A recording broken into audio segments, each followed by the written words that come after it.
Pa. Di ba? Hello guys, isang palang umaga po sa buhay ng bawat isa. Nandito pa rin po tayo. Patuloy po na nagde-deliver ng libreng ulam sa nakapollow, nakashare, nakalike sa programa po ni Libreng Ulam. Ganun lamang po kasimple guys. Kung nais nyo po tumanggap ng libreng ulam, kailangan po i-follow nyo, i-share nyo po ng i-share at i-comment mo yung address. Sa mga baliktad po ang pangalan, ilagay nyo po yung kumpletong address nyo sa ibaba pagka nag-comment kayo para hindi po naman ako mahirapan na maghanap ng mga bahay ninyo. At ito po, meron po tayong sponsor, bunga po ng inyong mga share na napanood po tayo ni retired Colonel Virgilio Baldovino na kung saan nga po pang 12 banyerang isda na po yung kanyang ipinamimigay sa programa po ni Libreng Ulam.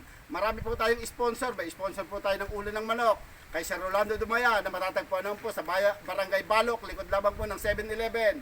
Meron po tayong sponsor ng lugaw, matatagpuan po ito sa Santo Rosario, sa buhay naman po ni Sir King Pimanlusok. Mga lutong bahay na ulam, marami po doon.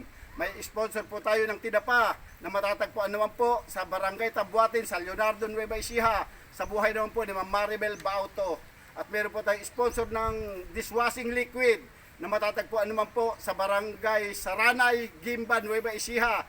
Along the highway lamang po ito. Sa buhay naman po ng ating butihing sponsor na si Sir Alvin De Los Santos. Yun lamang po guys. At ito po yung mga tumanggap ngayon ng libreng ulam.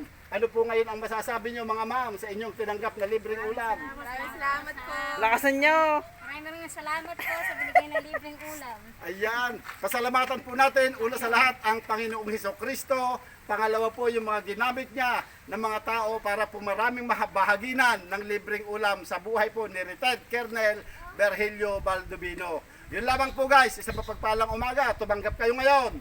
Tuloy-tuloy lang po yung inyong comment at share. Pwede uli kayong tumanggap sa susunod. Yun lang po. Salamat po. God bless po.